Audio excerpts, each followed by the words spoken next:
아마 여러분들 가운데는 지난 다니엘 기도에 영상으로 함께 참여하셨던 우리 성도님들도 계실 텐데요.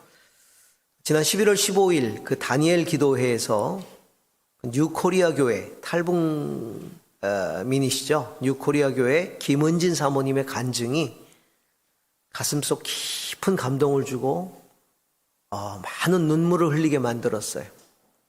혹시 보시지 못하신 분들은 돌아가셔가지고 오늘 꼭 그 다니엘 유튜브에 다니엘 기도에 치시면 김은진 사모님이 나옵니다. 11월 14일 15일자 그걸 꼭 찾으셔서 꼭 보세요. 꼭 보세요. 너무너무 감동적입니다. 그걸 보고 싶어도 이게 저작권이 있어서 제가 오늘은 보지 못합니다. 북한 공산정권 하에서 할머니와 부모님들이 신앙을 철저히 지켰습니다. 특히 할머니는 자녀 손들에게 신앙 교육을 시키셨어요. 다 모아놓고 문을 걸어 잠그고 차양막을 다 치고 원래 예배 드리면서 신앙 교육을 하나하나 그렇게 시키셨죠. 할머님은 이렇게 말씀하셨어요. 나는 김일성을 믿지 않는다. 그들이 가르치는 것은 진실이 아니다. 하나님이 천지를 창조하시고 하나님이 형상대로 우리를 지으셨다. 이제 내가 하는 말을 잘 듣고 잘 깨달아서 믿음의 싹을 틔워라. 그러면서 찬송가를 불러주셨어요. 할머님이 기억하는 찬송가를 이렇게 노트에다가 적어 놓으신 거를 아이들에게 불러주시고 같이 가족들이 작은 소리로 찬송가를 부르고 후에는 아이들에게 노래를 찬송가를 불러주시면 아이들이 기록하도록 그렇게 노트에다가 그렇게 하셨어요. 그때 할머니가 들려주신 찬송 몇 곡을 그날 간증하면서 불러주셨는데 이런 찬송이 있더라고요. 하나는 저는 아름답신 주님 믿소 매일 의지하옵니다. 저와 함께 계시고 항상 도와주시며 쓸 것 다 주시리라. 저는 믿소 깊이 믿소 그 은혜를 의지하오. 저의 죄를 면하시니 크게 놀라 하옵니다. 또 한 곡의 찬송은 이런 가사로 되어 있습니다. 인생 험한 길에서 갈 길 몰라 헤매일 때 류수 같은 세월이 지난 일도 몽상이요. 날 돌아보소 내 주여 날 돌아보소 내 주여 예수 공로 위로받기 원합니다. 내 주여. 결국은 보위부에 발각이 됩니다. 아버지는 그 길로 잡혀가 영영 돌아오지 못하셨고요. 온 가족은 반동으로 낙인 찍혀 산골로 추방이 됩니다. 할머님도 그 충격으로 얼마 못 사시고 돌아가셨는데 돌아가실 때 할머님이 자녀손들을 불러놓고 예수 믿는 길은 고난의 길이다. 끝까지 믿음을 지키도록 당부하시고 그리고 돌아가십니다. 근데 참 놀라운 일이 있는 것은요. 우리가 잘 아는 대로 북한이 고난의 행군을 겪으면서 300만 명이 아사했어요. 굶어 죽었거든요. 그때에 그 마을에 같이 살던 마을 사람들이 이 가족을 반동이라고 그러고 막 조롱하고 비난하고 핍박하고 막 그랬는데 그 사람들이 다 아사해버렸어요. 다 죽었어요. 굶어서. 근데 이 사모님 가족은 산골로 쫓겨가가지고 거기 있으면서 거기서 조그맣게 밭을 일구고 곡식을 키우고 나무를 캐먹고 해가지고 그 고비를 넘어간 거죠. 왜냐하면 북한은 배급사회이기 때문에 나눠주잖아요. 그럼 배급이 끊기니까 그냥 죽은 거예요, 다. 그래서 300만 명이 죽었잖아요, 그때. 근데 이 가족은 산 거예요. 핍박 가운데 지키시는 하나님의 놀라운 섭리를 발견할 수가 있죠. 누구든지 어느 누구나 세상 살아가면서 자기만의 어떤 삶의 목적, 태도, 가치, 방식 이런 것들이 다 있어요.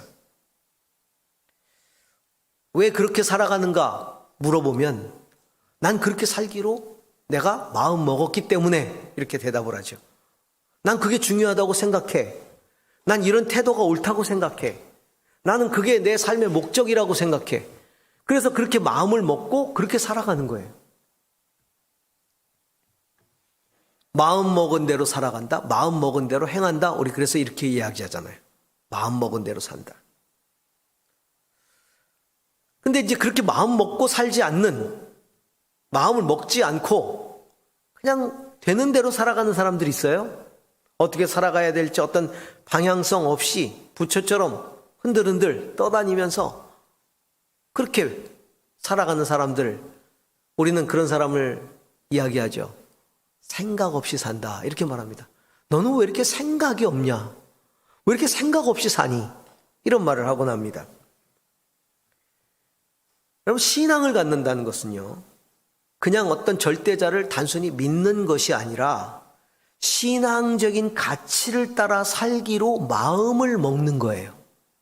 신앙적인 가치를 따라 살아가기로 마음을 먹는 거죠.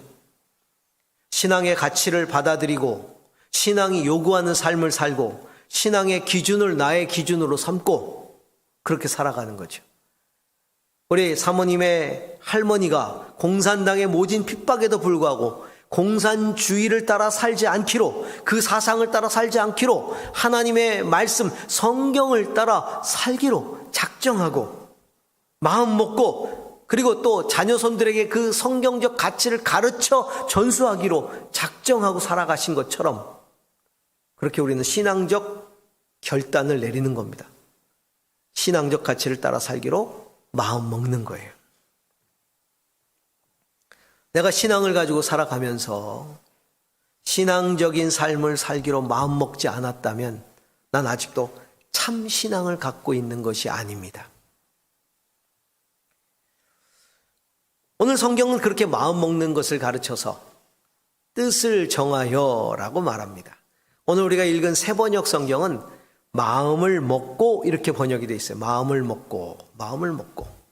옛날 개역 개정 성경은 뜻을 정하여 이렇게 되어 있습니다. 뜻을 정하여. 그래요. 뜻을 정하고 마음을 먹고 그렇게 살아가는 거죠. 바벨론의 포로로 잡혀갔던 다니엘은 뜻을 정하고 마음을 먹고 살았던 삶을 살았어요. 신앙적 가치를 가지고 살기로 그렇게 결정한 거죠. 그리고 그렇게 살아냈어요. 요즘 우리는 한 번도 경험해 보지 못한 시간들을 보냈습니다. 세상 가치와 삶의 방식들이 너무나 변했어요. 이 팬데믹을 지나가면서 가치에 많은 혼돈들이 오고 살아가는 삶의 방법들이 많이 변하고 무엇이 중요한지, 어떤 것이 기준이 되는지 이런 것도 흔들렸어요. 세상이 불안전할수록 상황과 또한 가치가, 세상 가치가 급변할수록 어제 중요하게 생각되었던 것들이 오늘 별로 의미가 없어지고 또 내일은 또 다른 가치가 그것을 대체하고 그러는 급변하는 세상을 살아갈수록 절대 주권자이신 하나님, 창조주 하나님을 믿는 우리들은 신앙적 가치를, 변하지 않는 신앙적 가치를 붙들기로 뜻을 정하고 살아야 하는 것입니다. 그럼 우리가 뜻을 정해야 할 가치는 어떤 것일까요? 다니엘을 통해서 오늘 우리는 묵상해 보는 것이죠. 자, 다니엘이란 인물은 주전 605년에 BC 605년이죠. 기원전 605년에 이스라엘, 유다가 바벨론에게 멸망할 즈음에 바벨론이 1차 침공을 하면서 그때 이스라엘의 장래가 촉망되는 소년들을 다 데려다가 바벨론의 인재로 키워내기 위해서 포로로 잡아갈 때 그때 잡혀갔어요. 그래서 그는 60년간을 바벨론에서 지냅니다. 물론 바벨론은 그 이후에 페르시아, 메데, 페르시아에게 멸망하죠. 이 두 제국을 거치는 동안에 그는 최고의 지도자의 자리에 올라가게 돼요. 그래서 바벨론에게 제국 하에서도 그는 최고 지도자로서 통치의 그런 어떤 이 위치에 있게 되고 또 메데 바사에서도 마찬가지고요. 그런 포로 생활 속에 불신 제국의 고위 관리로서 살아가면서 그가 뜻을 정하고 신앙적 가치로 살아가고자 했던 그 내용은 과연 어떤 것이었을까? 이게 이제 우리에게 교훈이 되는 거죠. 자, 무엇을 향해 뜻을 정했을까 하는 거예요. 자, 첫 번째, 말씀대로 살기로 뜻을 정했다.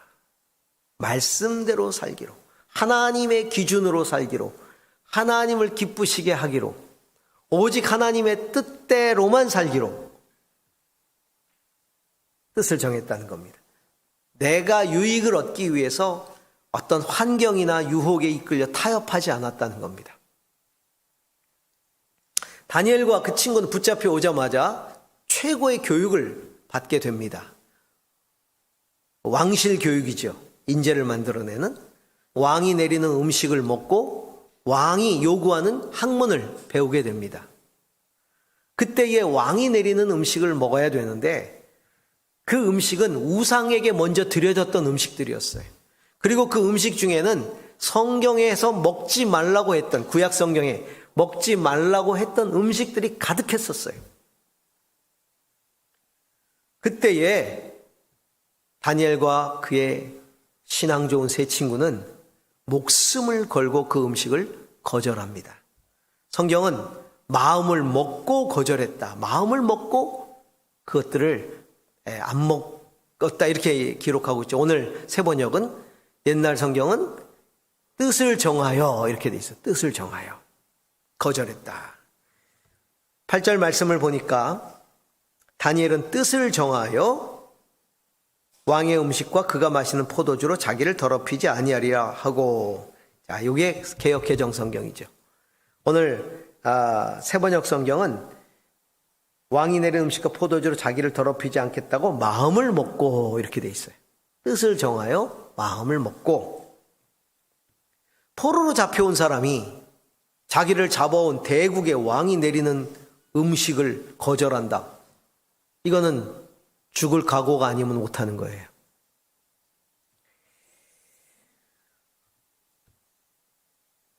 목숨 내놔야 되는 거죠. 아니 음식이 그리 중요하다고 목숨을 내놓습니까? 음식에. 그게 그렇게 목숨 걸 일이에요? 모르긴 몰라도요, 거기 산의 진미 음식이 다 있었을 거예요. 왜냐하면 성경에서 먹지 못하게 하는 음식 중에 맛있는 게 많거든요. 그런 거 다 있었을 거예요, 거기. 그런데 그걸 뜻을 정했다. 목숨을 걸었다. 얼마든지 그는 핑계거리가 있었을 겁니다. 하나님의 백성들이 패배하고 망했잖아요. 하나님의 나라를 망하게 하신 하나님에 대하여 불만을 표시하고 그 하나님을 원망하고, 하나님이 계시다면 왜 우리나라가 망하고 내가 포로로 잡혀오게 하셨습니까? 그러면서 그 하나님의 뜻을 거부할 수도 있었을 거예요. 내가 가만히 보니까 하나님보다 더 강한 신이 있는지도 모르겠습니다. 그러면서 그러거나 아니면 내가 처한 상황에 핑계를 대고 하나님, 이런 상황 속에 어쩔 수 없습니다. 제가 안 먹으면 죽습니다. 하나님도 이해하시죠? 제가 살기를 원하시죠? 제가 죽는 거 하나님 원하시지 않지요? 그래서 제가 이 음식을 좀 먹겠습니다. 그러면서 그렇게 신앙을 타협하면서 야, 이 정도 믿는 것도 대단한 거야. 이 정도 믿는 것, 이런 데 와서 믿음을 가지고 있다는 것도 대단한 거지. 그러면서 스스로 위로할 수도 있어요. 그런데 그는 그렇게 하지 않았어요. 어떤 상황에 처하든지 하나님을 신뢰했어요. 상황이 어떻게 바뀌든지 나는 하나님의 살아계심을 믿는다. 그렇기 때문에 하나님을 경외한다. 하나님을 신뢰하고 경외하는 표가 뭐예요? 말씀을 순종하는 거예요. 하나님의 뜻에 복종하는 거예요. 하나님의 뜻에 복종하지 않으면 그건 경외하고 신뢰하는 게 아니에요. 하나님의 뜻을 따르는 것이죠. 오직 하나님의 말씀만을 절대 기준으로 삼고 그 뜻대로 살기로 마음을 정한 것이죠. 오늘날 우리는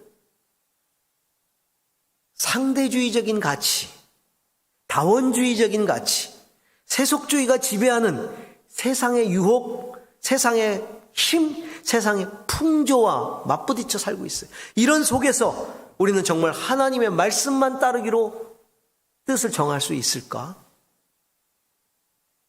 어떻습니까? 그렇게 뜻을 정한다는 게 쉽지 않습니다. 하지만 적어도 우리가 신앙의 삶을 산다면 뜻을 정해야 합니다. 유일하신 창조주 하나님의 말씀을 따라 살겠다고 뜻을 정하고 살려고 노력해야 돼요. 애써야 됩니다. 어렵더라도, 때로는 넘어지더라도, 실패하더라도 다시 할지언정 그렇게 살기로 뜻을 정해야 합니다. 두 번째, 그는 무엇을 위해서 뜻을 정했을까요? 오직 하나님만을 경외하기로. 다시 말하면 하나님을 향한 절대 신앙을 포기하지 않기로 뜻을 정한 거예요. 다니엘이 메데 바사, 바사는 페르시아예요. 메데 바사, 이 제국의 최고위 관리 중에 3명 중에 하나로 등용되었을 때 그 당시에 왕이 다니엘을 너무 총애했어요. 왜냐하면 너무 일을 잘하니까, 그리고 너무 진실되니까, 너무 신실하니까 자연스럽게 다니엘에게 마음을 주는 거죠. 그래서 다니엘을 최고의 총리로 앉히려고 했어요. 그러자 다른 사람들이 시기하고 질투하기 시작합니다. 그래서 다니엘을 고발할 근거를 찾는 거예요. 비리를 찾아보는 거죠. 그런데 다니엘이 수행했던 많은 일들이나 도덕성을 보고서 그걸 찾으려고 애를 썼는데 전혀 찾지 못하는 거예요. 그러니까 다니엘의 신앙을 이용해서 위기에 빠뜨릴 계획을 세웁니다. 다니엘서 6장 5절에 보면 그들은 이렇게 말하고 있어요. 그래서 그들은 서로 말하였다. 다니엘이라는 자는 그가 믿는 신의 법을 문제 삼지 않고는 고발할 근거를 찾을 수 없다. 그가 믿는 신앙을 가지고 뭔가 꼬투리를 잡지 않으면 안 된다는 거예요. 그 다니엘이 절대 신앙만이 그를 고발할 근거가 될 수 있다는 거죠. 그 얘기는 뭐냐면 그만큼 철저한 신앙이었다는 거예요. 그 철저한 신앙을 이용하자는 거죠. 만약 신앙이 철저하지 않고 상황에 따라 흔들리고 사람에 따라 변하고 그런 신앙을 가지고 있었다면 어느 누구도 그의 신앙 때문에 그를 사회적으로 불이익을 줄 수 있는 생각은 안 할 거예요. 왜? 그럴 필요가 없으니까. 그렇잖아요. 가만히 보니까 너나 나나 똑같아.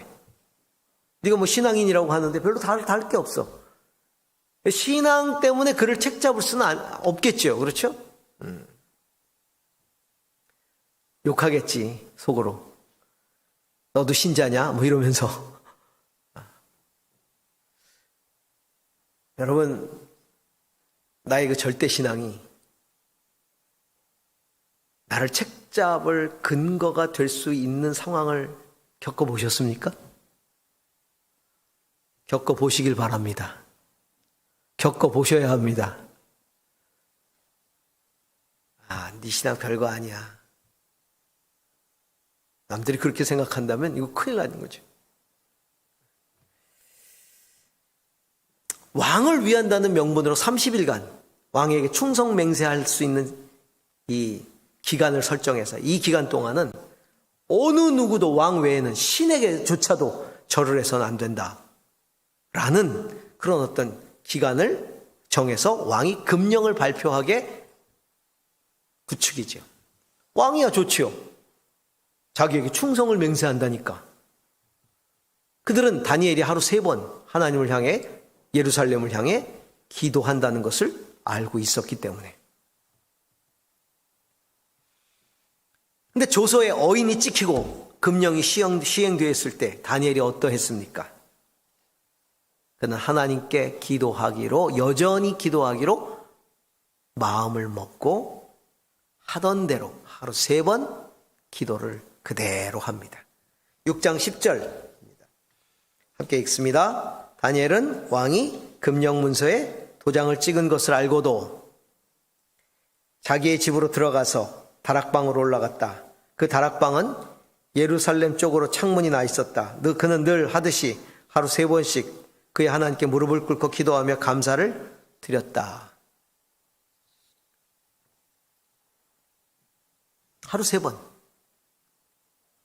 그렇게 기도를 드렸어요. 자, 이런 신앙적 행위가 뭘 의미합니까? 이 세상 어떤 존재도 하나님보다 높지 않다. 이 세상 어떤 존재도 하나님보다 높지 않다. 그러므로 하나님 경외하는 것을 막을 수 없다. 오직 하나님만이 경외받으실 유일한 존재이다. 그러므로 목숨 걸고 하나님께 기도하기로 작정한 것이죠. 이것은 하나님만 섬기기로, 하나님만이 유일한 창조주, 하나님만이 유일한 절대자로 믿기로 결단한 거죠. 그 김은진 사모님 그 간증을 보면 돌아가신 아버지 장례를 치르기 위해 친척들이 모였던 이야기가 나옵니다. 북한 사회가 우리가 알듯이 그렇게 반동이 하나 나오면 그 가족들이 다 반동으로 몰리거나 불이익당하지 않습니까? 그러니까 잠깐 얼굴만 비치고는 다 금방 가버린 거예요. 그런데 그 가족들, 친지들 중에서는 고모하고 고모부가 제일 신앙이 좋았던 것 같습니다. 끝까지 남아서 이제 핍박받을 이 가족을 위해서 기도하고 또 위로해주고 그리고 떠났어요. 그리고 돌아갔는데 아니나 다를까 고모부가 보위부에 불려갑니다. 그러는 보위부가 신문을 시작하는 겁니다. 고모에게 묻습니다. 너도 하나님을 믿냐? 그때 그 고모는 조금도 주저하지 않고 그 자리에서 나는 하나님을 믿는다.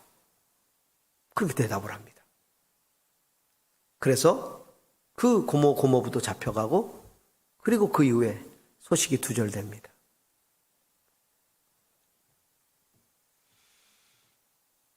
오늘 우리가 이와 같은 상황을 똑같이 겪는다면 나는 지금 하나님을 믿고 앞으로도 믿을 것이며 오직 하나님만 경외할 것이다. 세상에 어떤 존재도 내가 하나님을 믿는 것을 막을 수 없다라고 대답할 수 있겠는가? 나의 신앙을 그렇게 표현할 수 있겠는가? 그렇게 하기로 뜻을 정할 수 있겠는가?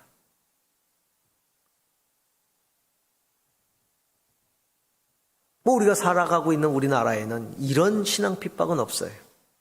그렇지만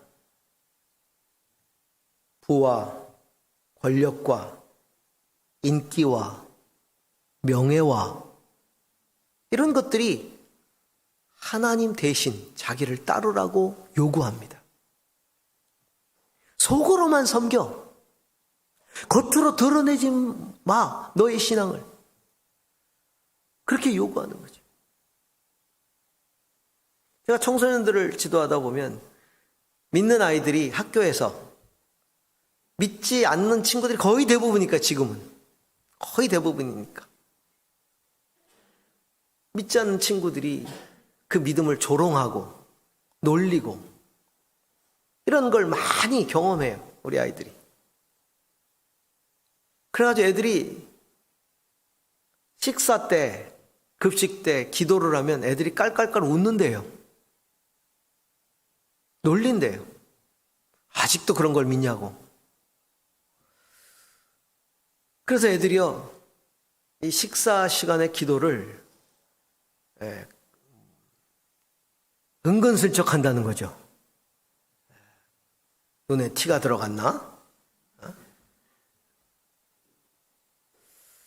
갑자기 딴 데 보는 척 하다가 일어나고, 이렇게 고개 들고. 지금도 우리는 그런 도전을 받아요. 계속해서. 우리의 삶 속에서. 속으로만 섬겨. 세상에서 겉으로 드러내지 마! 라고 요구하는 거죠. 그것들을 얻기 위해 잠시 신앙을 숨기라고, 신앙적 선택을 유보하라고 요구합니다.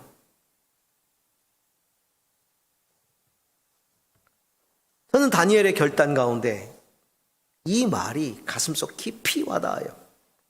알고도 라는 말이. 알고도 금령이 찍힌 것을 알고도, 어인이 찍혀서 금령이 반포되었다는 것을 알고도 예루살렘을 향해 기도했다는 거예요. 알고도. 여기에는요, 확신이 들어있고 결단이 들어있는 거예요. 알고도 그 결단을 내린 것은 하나님이 살아계시다고 하는 분명한 확신이 있고 하나님을 경외하는 신앙의 삶을 포기하지 않으려는 의지가 담겨 있는 겁니다. 뜻을 정한다는 것은 알고도 선택하는 것을 말합니다. 이게 뜻을 정하는 거예요. 알고도 선택하는 거예요. 불이익 당할 것을 알고도, 그런 상황을 알고도, 그 대적들이 강하다는 걸 알고도, 내가 고난을 받게 된다는 것을 알고도 신앙의 길을 걸어가는 겁니다. 뜻을 정하지 않은 인생, 뜻을 정하지 않은 신앙인은 알기에의 인생을 살아요. 알고도가 아니라 알기에.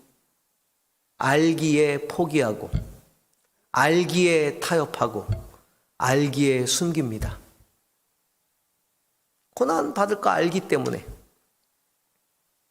불이익 당한다는 걸 알기에. 예수님은 알고도 십자가를 지셨어요. 죽는다는 걸 알고도. 제자들은 그것이 얼마나 고난인가, 수치인가를 알기에 부인하고 다 도망가 버렸어요. 우리 모두가 알고도 하나님만을 경외하기로 뜻을 정하는 삶을 살 수 있기를 기도합니다. 세 번째는요, 그의 삶이, 일평생 삶이 하나님의 영광을 구하고 하나님의 뜻을 이루는 그런 삶을 살기로 뜻을 정했다는 겁니다. 다른 말로 표현하면 내가 처한 이 삶의 자리, 이 자리는 하나님의 영광을 위해서 하나님이 보내주신 자리다. 그래서 하나님께 영광 돌려야 되고 하나님 뜻을 이루는 삶이어야 된다라고 생각하고 그렇게 살았다는 거예요. 다니엘이 두 제국을 이어가며 새 왕을 섬겨가며 그 고위에 등용될 수 있었던 그 원인이 뭘까요? 신실했기 때문이에요. 다니엘은 항상 하나님의 영광을 위해서 그리고 하나님의 뜻을 이루는 삶을 살기로 뜻을 정하고 그렇게 살았어요. 단 한 번도 자기의 유익을 구하고 자기를 이롭게 하는 삶을 살지 않았어요. 느부갓네살 왕이 꿈을 꾸고 꿈을 맞추라고 하고 해석하라고 했죠. 꿈을 꿨는데 아무도 그것을 맞추지 못해요. 해석하라는 거야 금방 맞출 수 있겠지만 내가 무슨 꿈을 꿨는지 알아맞혀봐라. 누가 그거를 알아맞힐 수 있겠어요? 지혜자들을, 그렇게 돈 들여 키워낸 지혜자들을, 학자들을 다 불렀어요. 그리고 술사들을 다 불렀어요. 점쟁이들이나 뭐가 알아맞춘다는 사람들 다 불렀어요. 알아맞혀라. 못 맞추는 거예요. 왕이시여, 이런 것들을 요구했던 왕은 없습니다. 누가 그것을 알아맞힐 수 있겠습니까? 왕이 화가 났어요. 다 죽여버려라. 다 죽여버려라. 지혜자도 죽여버리고 술사들도 다 죽여버리라. 다니엘에게는 기회입니다. 본인은 기도해서 하나님으로부터 그 꿈을 받았어요. 그게 어떤 꿈이었는지를 하나님이 말씀해 주셨어요. 그리고 그는 가서 왕에게 그 꿈 이야기를 들려주고 해석해 줄 거예요. 그가 당연히 왕에게 발탁이 되고 그리고 왕이 대접을 할 것을 알았겠죠. 경쟁자들이 다 사라지고 난다면 그는 군계 일학이 될 겁니다. 그래서 자기 영광을 드러낼 거예요. 경쟁자가 없잖아요. 다 죽어버렸으니까. 그런데 다니엘은 그 기회를 그렇게 사용하지 않아요. 그는 왕에게 요구합니다. 지혜자들, 거기 있는 모든 사람들, 왕이 죽이기로 했던 사람을 다 살리십시오. 자기에게 주어진 기회를 사람 살리는 데 쓰는 거예요. 다 살리십시오. 오직 나는 하나님의 영광을 위하여 하나님의 뜻을 위해서 해석합니다. 그리고 그 꿈을 이야기하고 해석하며 하나님의 섭리를 전하잖아요. 그때 왕이 다니엘의 하나님을 찬양합니다. 다니엘의 하나님을 경배합니다. 높여드려요. 이게 다니엘의 인생이에요. 벨사살 왕 때는 벨사살 왕이 교만해서 큰 잔치를 베풀고 예루살렘 성전에서 가져온 금, 제사할 때 쓰는 그릇들을 가져다 거기다 술 따라가지고 이 후궁들과 왕후들과 그 귀족들과 그것을 따라 마실 때 하나님이 화가 나셨죠. 갑자기 손가락이 나타나서 벽에다 글씨를 쓰기 시작합니다. 그 글씨를 해석할 수가 없어요. 그때 왕후가 다니엘을 추천해서 다니엘이 또 옵니다. 또 왕이 네가 이것을 해석하면 너에게 부귀영화와 높은 지위를 주겠다. 그때 다니엘이 말합니다. 왕이 내게 주기로 한 것은 왕이 도로 다 가지십시오. 그리고 내게 주기로 한 다른 것들은 다른 이들에게 나눠주십시오. 저는 거기에 관심 없습니다. 그리고는 그 글자를 해석해 줍니다. 오직 하나님의 뜻을 위해서. 그런데요, 느부갓네살 왕의 꿈도 그렇고 벨사살의 글씨도 그렇고 그때 나타났던 글씨도 그렇고 왕의 입지에 있어서 치명적인 위기가 찾아온다는 이야기들이에요.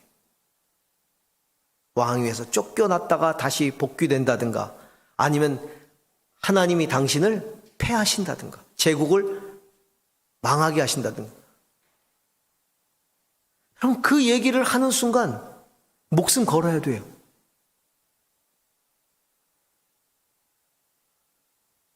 하나님도 그걸 가서 말하라고 얘기하시는 거예요. 꿈을 해석하는 건 좋은데 이 목숨을 걸어야 되는 거예요. 그럼 어떻게 해요? 대충 둘러대면 되지 않겠어요?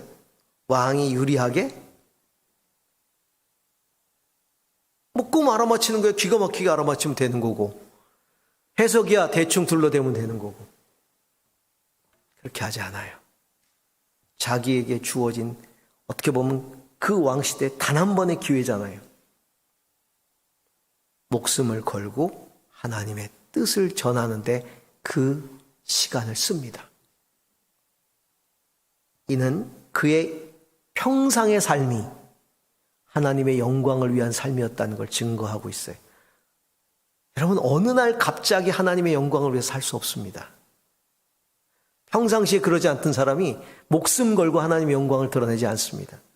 평상시의 삶이 하나님의 나라와 의를 구하고 하나님의 영광을 위해 살고 하나님의 뜻을 이루는 일에 평상시에 살아가는 사람이 결정적인 기회에 그런 선택을 하는 거예요. 목숨 걸고.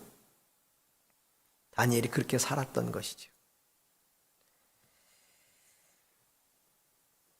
다리오 왕이 고위직에 앉혔을 때도 사역에 관심이 없었어요. 자기가 그 자리에 있는 목적이 뭔가? 하나님이 나를 왜 이 자리에 있게 하셨는가? 그래서 자기가 앉은 자리에서 최선을 다했기 때문에 사람들이 그에게 흠을 찾으려고 해도 찾을 수가 없었다는 것이죠.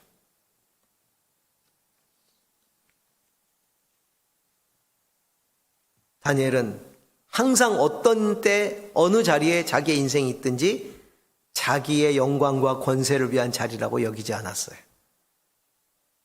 오직 나의 일상은 하나님의 영광과 하나님의 뜻을 이루기 위한 일상이다. 할렐루야. 우리의 일상이 어떻게 전개되든 우리의 일상이 어떻게 변하든 상관없어요. 나는 오직 하나님의 영광과 하나님의 뜻을 이루는 삶을 살면 되는 겁니다. 그러니까 하나님이 고비 때마다 은혜를 베푸시고 사용하신 거죠. 그 목숨 걸고 그렇게 이야기했던 그 순간 하나님은 은혜를 입게 하시잖아요. 음식을 거절했을 때도 은혜를 입게 하셨고, 느부갓네살 왕의 꿈을 해석했을 때도 은혜를 입게 하셨고, 벨사살에게도 은혜를 입게 하시고, 결국은 다니엘 사자굴에 던져지잖아요. 하루 3번 기도한 것 때문에. 사자굴에서도 은혜를 입게 하시고. 저는 이걸 쭉 묵상하다가 도대체 다니엘이 포로로 잡혀온 게 10대 중반, 초반 중반인데 한 10살 간 넘은 아이가, 물론 뭐 이스라엘은 뭐 성인 10살 이후에 이미 뭐 12살, 13살 넘어가면 이제 성인이 되니까 그렇게 생각을 하지만, 아니 우리가 생각할 땐 10대가 아직 어리잖아요. 그런데 이 10대가 어떻게 자기 신앙을 위해서 목숨을 걸 생각을 할 수 있었을까? 자기가 생각하는 가치, 이게 어떻게 절대 가치라고 생각하고 이 가치에다 내 생명을 걸 용기를 낼 수 있을까 말이에요. 도대체 누가 이 다니엘에게 이런 믿음을 갖도록 해주었을까? 궁금했어요. 누가 이 아이들의 멘토였을까? 누구에게서? 부모? 부모의 기록이 별로 없잖아요. 누구였지? 그냥 그렇게 믿음이 생긴 건 아니잖아요. 가끔 제가 우리 교우들 집에 방문을 하거나 같이 뭐 식사를 하거나 만나보면 아이들이 그렇게 믿음이 좋을 때가 있어요. 애들이요, 너무 믿음이 좋아요. 그럼 그 아이들 믿음이 어디서 왔겠어요? 하늘에서 그냥 뚝 떨어졌겠어요? 아니잖아요. 부모가 그렇게 신앙 교육을 시켰든지 아니면 누군가가 그에게 절대적인 영향을 끼쳤든지 했겠지요. 그랬을 거예요.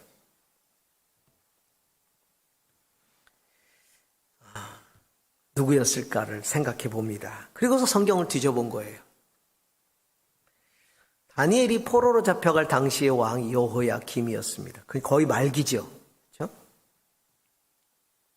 근데 여호야김 바로 전에 왕이 여호아하스인데 3개월 통치하고 끝났어요. 여호야김이 10년을 통치합니다. 여호야김이 3년쯤 됐을 때 바벨론에 포로로 잡혀갑니다. 다니엘이. 그러니까 여호야김에게 한 3년, 그 시대에 왕의 시대에 3년, 그리고 그 선대 여호아하스가 3개월. 3년 3개월을 그 왕들 밑에서 있었어요. 근데 성경에 보니까 이 두 왕은 다 하나님 보시기에 악하였다 그랬어요. 이들은 아니에요. 누구였을까? 그럼 그 여호아하스의 선대는 누굴까? 요시야였어요. 이스라엘의 대종교 개혁을 일으켰던,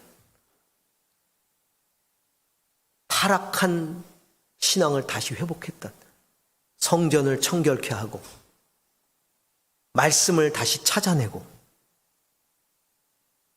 신앙을 회복하고 산당을 회파하고 성전 신앙을 다시 회복했던, 정말 하나님을 향한 그 순수한 믿음을 삶으로 보여줬던 그 왕 요시야, 그는 10대까지 그 요시야 왕의 절대적인 영향을 받았을 것이다.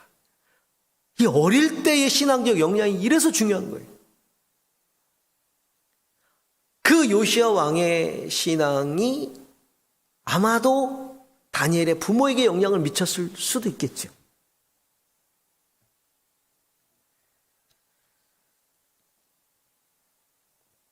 다니엘이 잡혀갈 때 이스라엘은 극도로 타락하고 극도로 부패해 있었어요. 말씀과 예배 다 무너졌어요. 그런데도 불구하고 다니엘은 신앙을 지켰다는 거예요. 뜻을 정한 인생을 살았다는 거죠. 여러분, 가장 큰 영향력을 주고받을 수 있는 건 바로 진리를 삶으로 나타내 보여주는 것, 그거예요. 그게 가장 큰 영향이에요.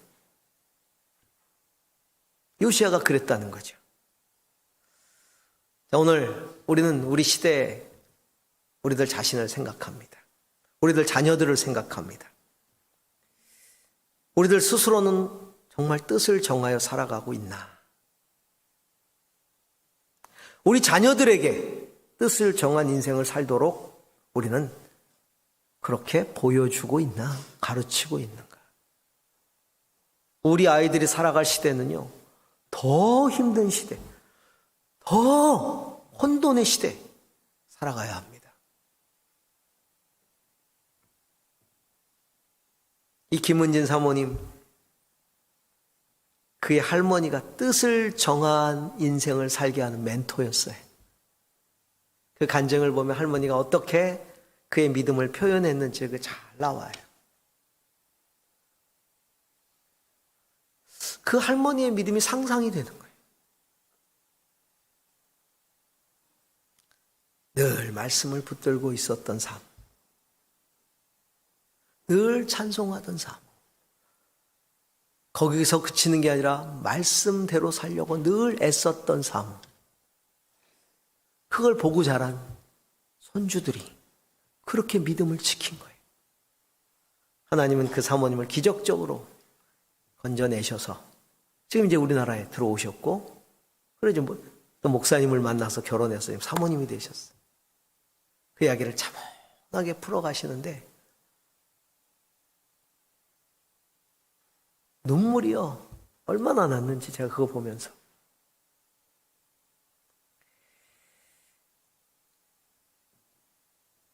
화려한 신앙적인 어떤 경력이나 어떤 화려한 신앙적인 어떤 그런 어떤 커리어나 그런 어떤 행위나 그런 것들이 아니라 절대 가치를 향해 목숨 걸고 뜻을 정할 수 있는 그런 신앙. 하나님은 그런 신앙을 찾고 계시는 거예요. 요구하고 계시는 거죠. 우리 모두가 부모, 교사, 목회자들 다 모두가 진정한 신앙적 멘토가 되어야 합니다. 그래야 우리 다음 세대가 뜻을 정합니다. 여러분, 교육관에 뜻을 정하여 이렇게 써 붙였잖아요. 저게 무슨 말인가, 무슨 이야기인가 궁금하셨을 거예요. 바로 우리 아이들이, 자라난 아이들이 뜻을 정하기를 원하는 마음으로 거기다 붙인 거예요. 뜻을 정하여. 우리 아이들이 3가지 뜻을 정했으면 좋겠다. 우리들도 마찬가지죠. 오직 예수 그리스도만을 믿기로, 나의 구주로. 다른 어떤 존재가 아니라 오직 예수 그리스도만 나의 주님으로. 우리 아이들, 또 우리들이 세상 살면서 돈, 권력, 명예, 이런 것들이 우리 주가 되는 게 아니라 오직 예수 그리스도만이 우리의 주가 될 수 있도록 뜻을 정하자. 하나님의 말씀대로 살기로 뜻을 정하자. 그리고 하나님 우리를 어떤 자리에 앉히시든지 그 하나님의 비전을 이루기 위해 하나님 영광과 하나님의 뜻을 이루는 삶을 살기로 뜻을 정하자.